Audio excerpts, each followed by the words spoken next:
this was kind of special, real special as a matter of fact, because I just want to say this. No matter what political party you are affiliated with, it doesn't matter. You should be voting for the candidate anyway, period. No matter which side of the fence they're on. And so the NAACP is nonpartisan, and we are going to be here as nonpartisans members. I actually met Mike a long time ago, but I'm going to tell you how I knew him. Okay, first of all, and he did tell me to call him Mike, so don't anybody say, why is she calling him Mike? I was on the Jeffersonville Housing Authority Board, and he called me up when I first joined and said, whatever I can do for you, let me know. Here's my cell phone number. Call me day or night. I welcome you to be part of that.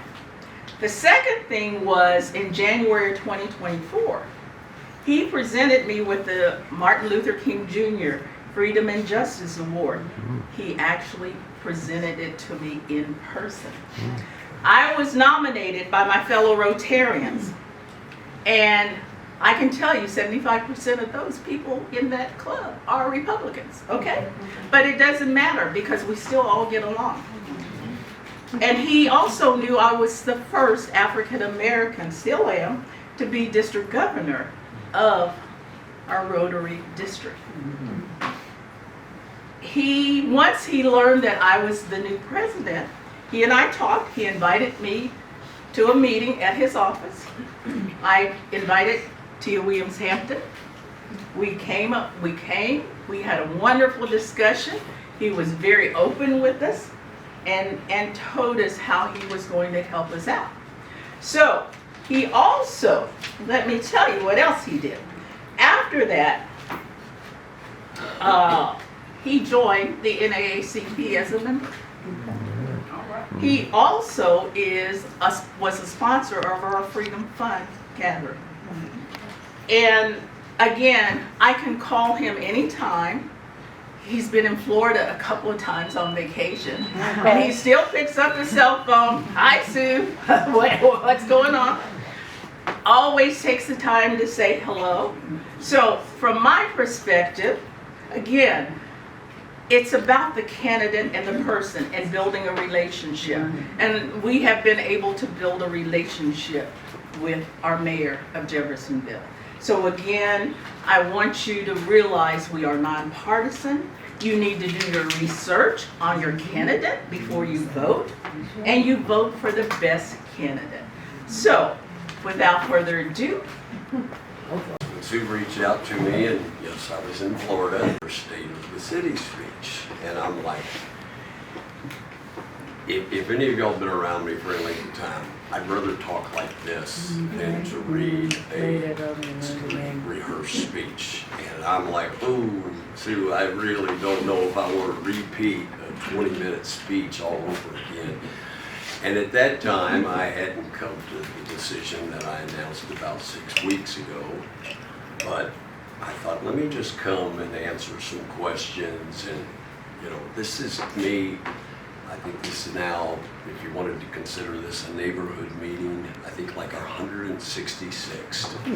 And to me, I didn't grow up wanting to be in politics.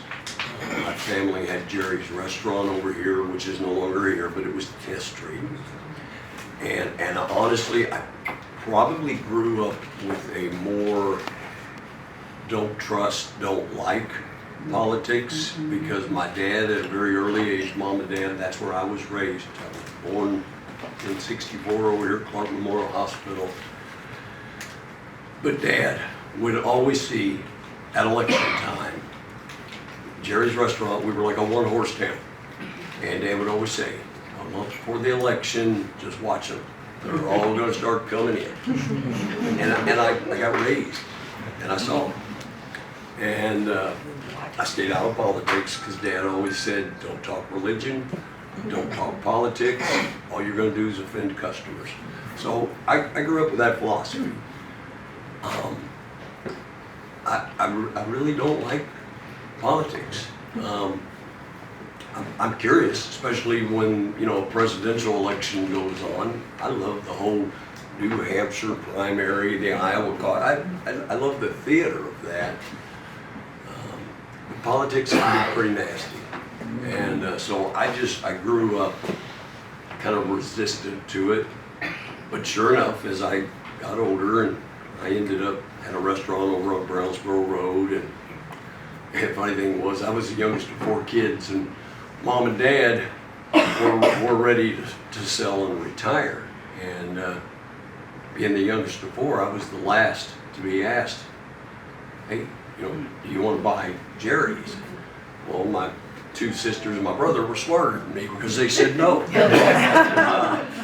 But it was all I knew. And so I bought Mom and Dad out in October of '95.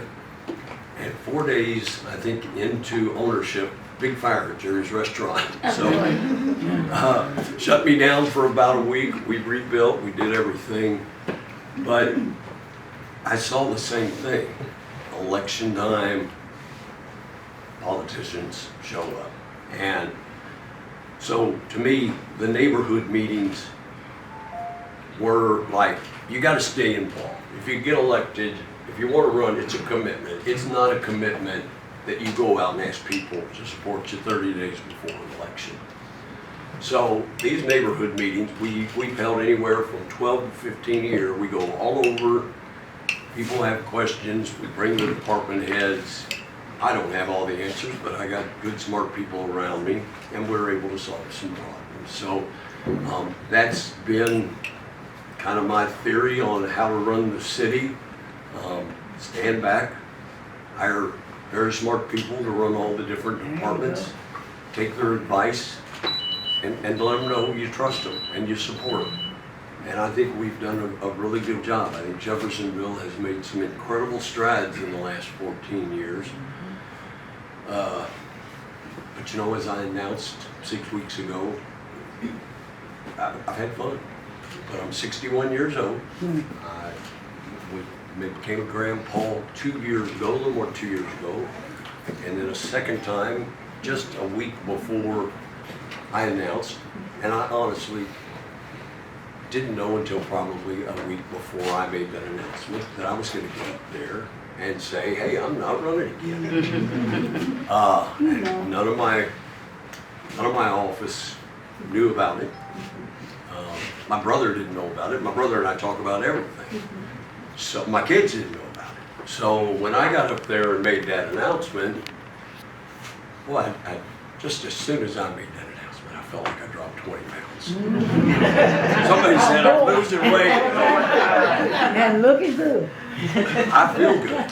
I feel good. And as I said when I gave that speech, when I came in, I had a number of things that I wanted to see the city do. And I've still got that list on my wall. In fact, I met with Wendy a couple of weeks ago and was showing her. Made that first list, I think there were about 10 items on it. And it took, the first few years were difficult. I came in thinking I knew everything and I was going to fix everything. Guess what? I didn't. And it took a lot of humbling and a lot of compromising. First 4 years, they were not fun, but sometimes the most valuable lessons you learn are from mistakes. Okay. And I learned to build relationships, and I learned to listen to people, and I learned the gift of compromise. And all of a sudden, check marks started coming off that first list. And I think it was probably in year 6, created a second list. And boom, boom, boom. Things really started to take off. And I really do feel that every subdivision, every neighborhood in the city, you've seen something. There's been improvement. And when we came in, there was a lot of concentration on building a canal. And as a business owner on 10th Street, that kind of irritated me because I felt like, we've paid taxes here on the busiest street in the city for decades, and it was blighted and it was ignored. So we've tried to spread it around, and those neighborhood meetings have been extremely helpful to find out what's important in this area, what's important over here. So, you know, that second list, check mark, check mark, check mark. And before the third election came around, I thought I need to create another list. So, created a third list. All three lists are on the wall. I think somewhere in the number of, 33 different things are on that list. I think there's check marks next to 27 of them. So when I had my second grandchild, and I had a week before I was to give that speech, I was talking to my city attorney, and I said, you know, I think I'm ready to relax. I think I'm ready. I'm going to be 63 and a half at the end of this term. My mom and dad retired when Dad was 60. His health started failing after about 9 or 10 years, and I thought, you know, what are we living for? Well, I feel extremely blessed to see the hometown that I grew up in. I've seen us make tremendous strides, and I honestly do think if you're in Jefferson County, Kentucky, or you're in Clark or Floyd County, or even up to Indianapolis, you know what's going on down here in Jeffersonville. There has been a complete revitalization, good jobs, the quality of life with our parks. We've got a great partnership with our school system. I just feel like I'm really proud to say I live in Jeff. And I think it's time to step aside and let somebody else take it. You know, do you want to hang on to a job just for the sake of hanging on to a job? I've always respected Richard Bisson. He held this job for 20 years, 5 terms. And in the back of my mind, I thought, wow, wouldn't that be something? But the closer I started getting to it, it's like, I'm going to sacrifice the time my grandchildren are being small. I'm going to sacrifice the time. You know, my wife, she makes sacrifices for me every day. And I thought, I need to take a step back and let somebody else do the job. And I want to spend time with my grandchildren. Miss Kendrick here was a teacher to my children. She's the lady that first put the idea. I lived out in Fox Run, I was in the county, and she said, you're going to be mayor one day. I'm like, Miss Kendrick, I don't live in the city, I live in the county. You're going to be mayor someday. Sure enough, here I am. And it's funny you mentioned Larry Farr. Larry Farr was a teacher of mine at Jeff High. Larry Farr wrote a letter home to my mom and dad when I think I was a freshman. It was just a nice note saying, you've got a good young man here. So I still run into him occasionally, so it's nice to see Mr. Farr. He always says, call me Larry, he's always going to be Mr. Farr. But the funny thing was, I'm a little unusual also. I was elected as a Democrat to the Clark County Commissioner's Office. And after a few years, it didn't really take a few years, after a couple of months, I started making some enemies with the Democrat clique, the party. And butted heads multiple times, and again, I learned some lessons. And when I was in steeplechase, the city of Jeff came in and annexed us. And I had some people come to me and say, you ought to run for mayor. And I saw the former mayor, and I saw a very crowded field in the Democrat primary, and I thought, you know, the Democrat establishment didn't like me. And I grew up really as independent as somebody can be, owning a small business. I don't like politics, and I ran as a Republican. And I find myself now, course, the Republican clique doesn't like it. So That's a blessing right now. there are a lot of things with Representative Ed Clare that I'm not, you know, I butt heads a lot. But he did something, I don't know, a month or 2 months ago, and he went independent. Well, politically, I think that's it's admirable, but I think it's a mistake. You're either going to be on the ballot as a Democrat or a Republican. And as independent as you may feel, when you see straight party votes that are in the thousands, you're really handicapped as you run as an independent. So I consider myself very independent. I got, what was it, a public reprimand from the Republican Party 9th District a year ago, and that really set me off, and I said some things. And, so I don't know. I'm a man that I think both parties have gotten angry with, but I don't care. You know, like I said, I want to be known as Mike. And I love the city I live in, and I love the things we've done, and I've enjoyed the job. But there's a few people in this room who want to take my place. I wish you luck. And if you're elected, you will get nothing from me but help and support. I want to see my city improve. Are there any questions I can Which answer? ones are you gonna take to get this street out here fixed?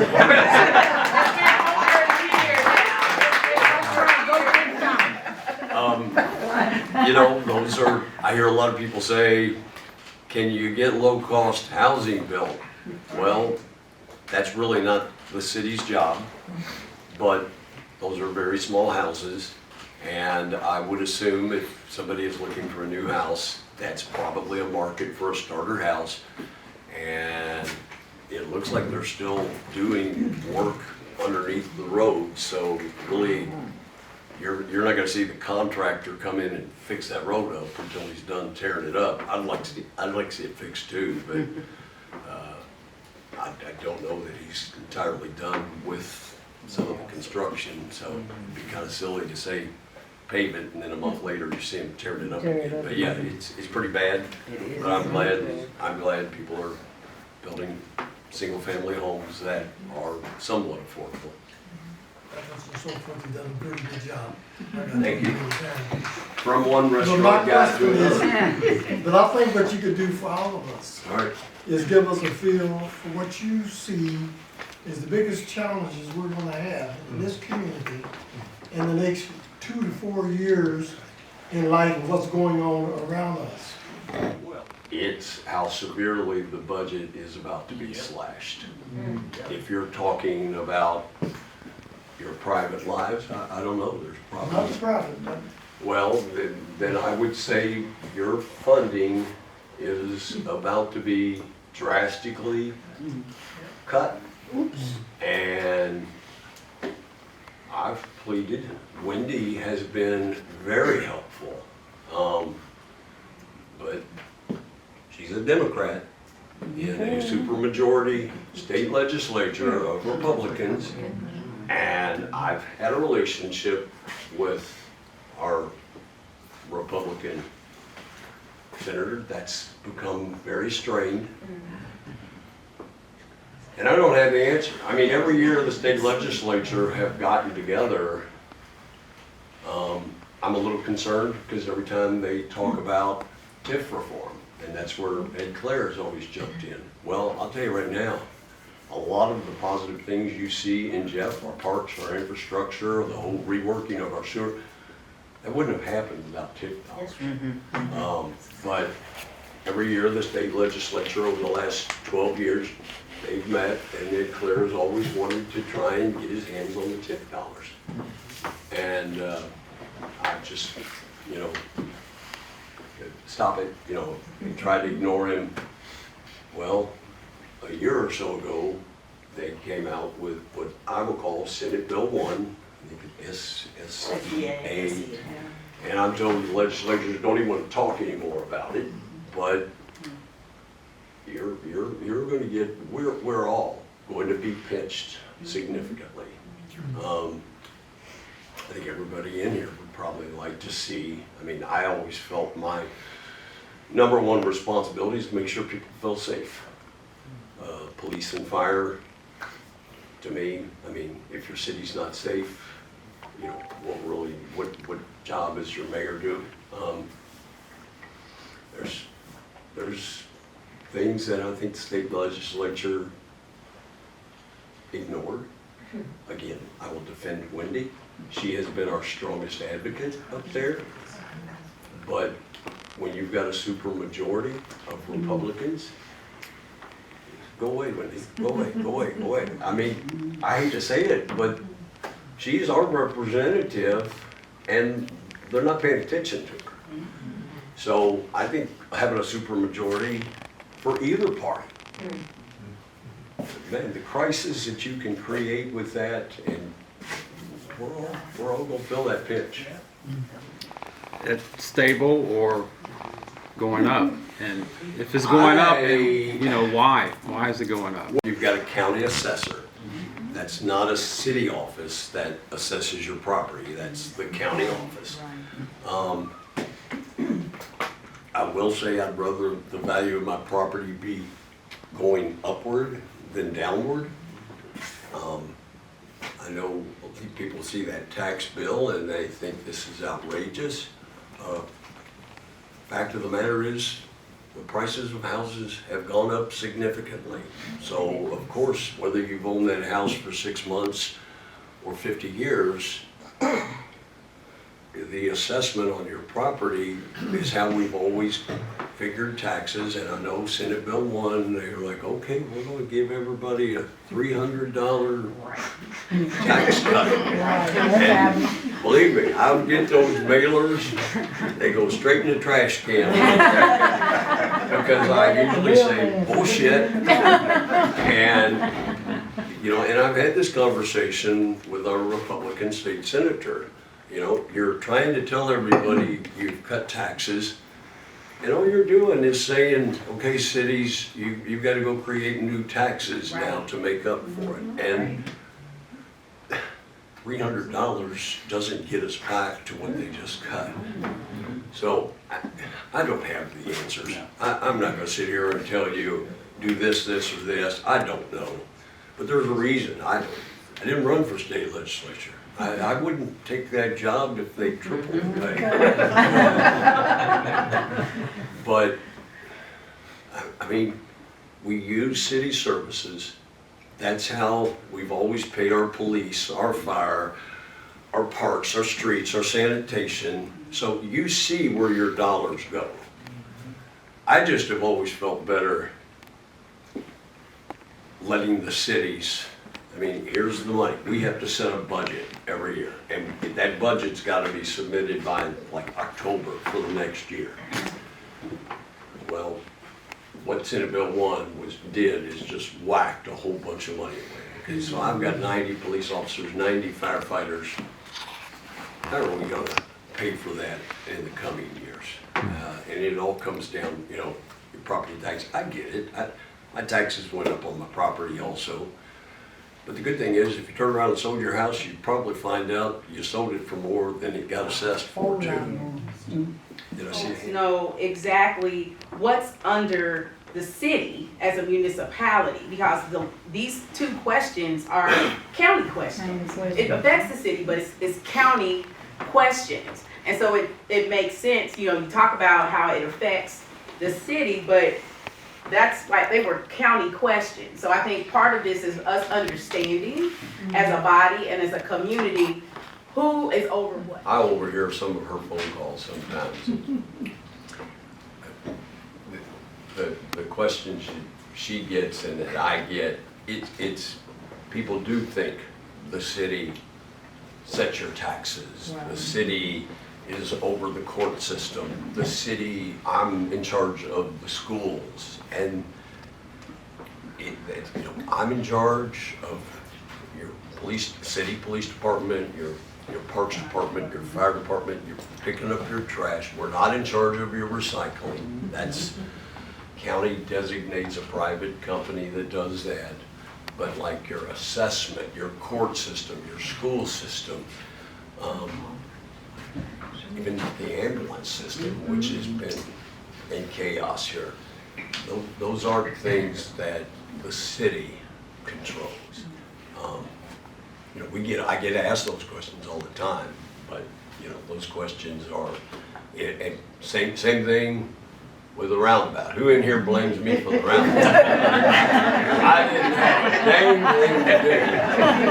But you wouldn't believe how many people, you idiot, why did you do that roundabout? That's on a state highway. And any state highway, I remember when I first came in, I wanted to slow down traffic on 62 out towards Utica-Sellersburg Road. And held a press conference out there because we were having, people were going to the methadone clinic and they were running the red light, and I wanted to slow down that traffic just past 265 till you got the traffic signal. Well, the state found out that I was holding a press conference and told the mayor to get his silly butt off TV. That's our road and he's not gonna lower the speed. So I got an education. But the roundabout was a state and federal project. And we didn't like it. We didn't want to do it, but I get blamed for it. No doubt about it, and I'm very frustrated. I get asked all the time, when's it gonna happen? I don't know. Quite frankly, I'm embarrassed, but that's the private sector. It's owned by ACBL. They've hired a developer out of Columbus, Ohio called Thrive. It's going to be a huge project. I'm very frustrated that something hasn't happened yet, but they are also on the waterfront dealing with state agencies, DNR, IDM, Corps of Engineers. So and I was really hoping to be around when that was going to happen. In the last 2 months, I've just came to the conclusion, I know it's going to happen, but it's not going to happen under my watch.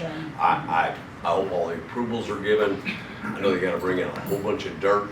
I would like to see that start at the end of this year. I'd like to see some infrastructure works start next year.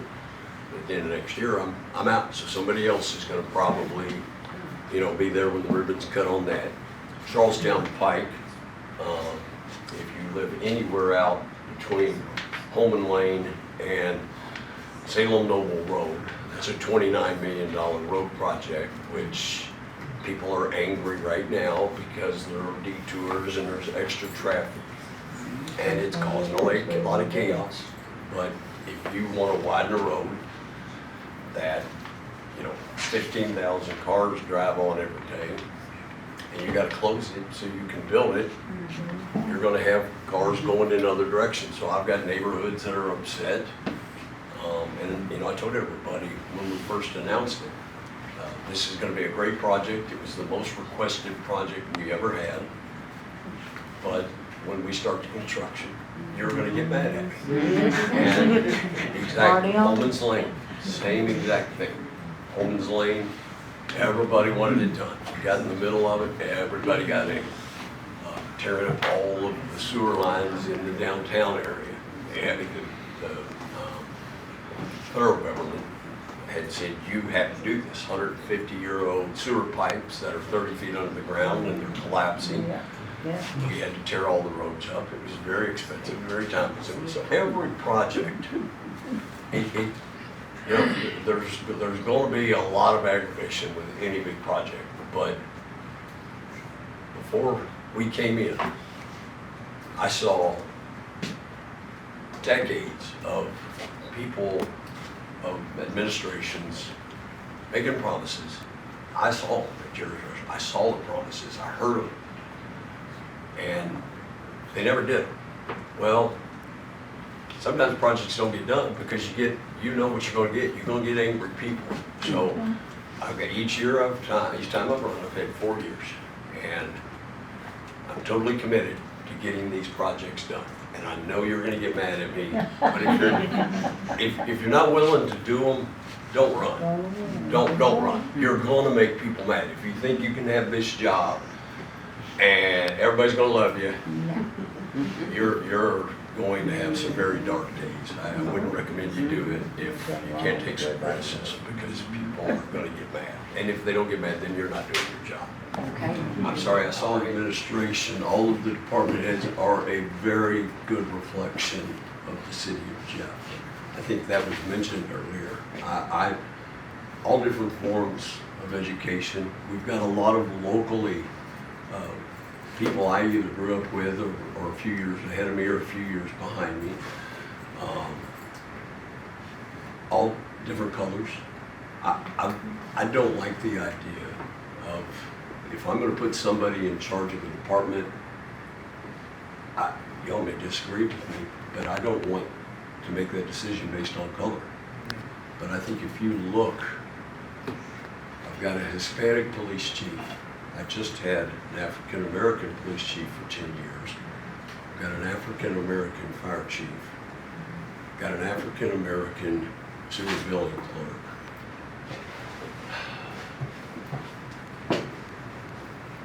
Sanitation, Clark Miles. Sanitation, Clark Miles.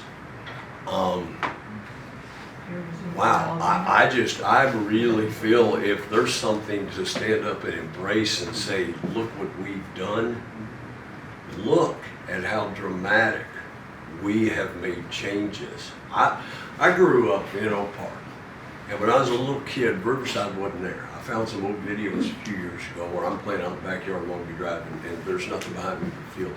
But when Riverside Elementary got built and all those new homes came in, all of a sudden had 200 new really close friends.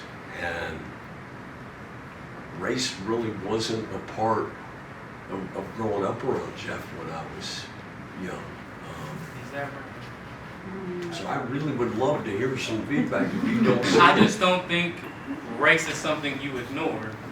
I don't ignore, but if you want to look at what we've done, I'm not pushing back on what you've done. I just think statements like that, and even kind of just listing all of the people of color in positions and pushback to the question, and even there was a comment that you made about you don't want to put people in position because of their color.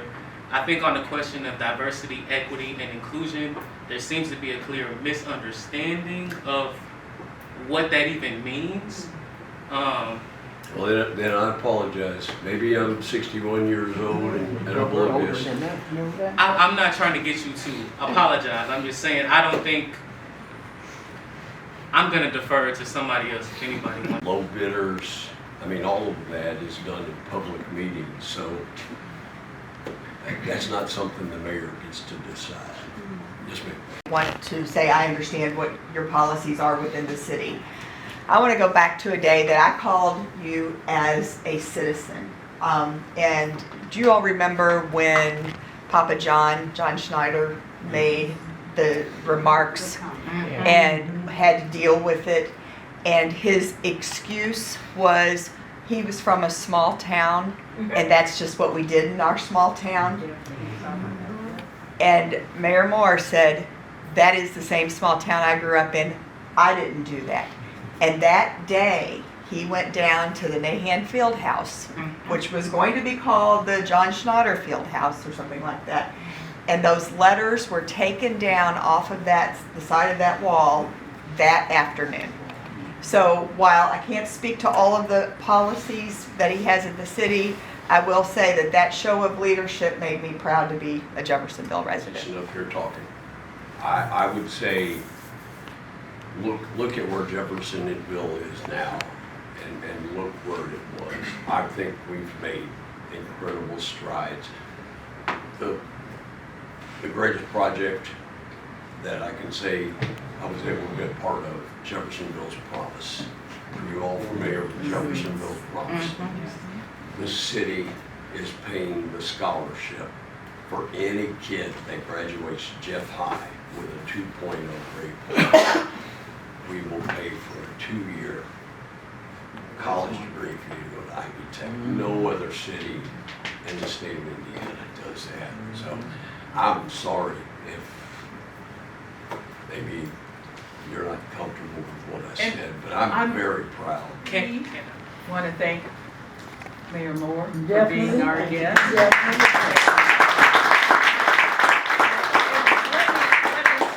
Let me say this, and that is a conversation that takes another hour. let me say Right, that. right. Because, again, you know, as district governor for Rotary, and like I said, that is a nut to crack all in itself.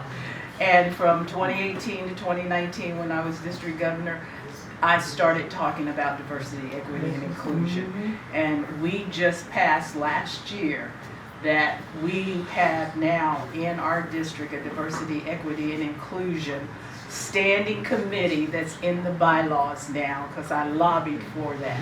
So there are things you can do, and there's conversations that can be had all the time about Right. diversity, equity, and inclusion. And I have these conversations all the time, and I would love to sit down for us to talk about, because it is important that we have those. But we need to do it in a way where that's all we're talking about, because it will take too much time, and Right. maybe we Right. can get Mayor Moore to come and let's talk about diversity, equity, and inclusion. Okay? But right now, we're kind of out of time, so Every kid that wants to go to college goes to college. There you go. Nice.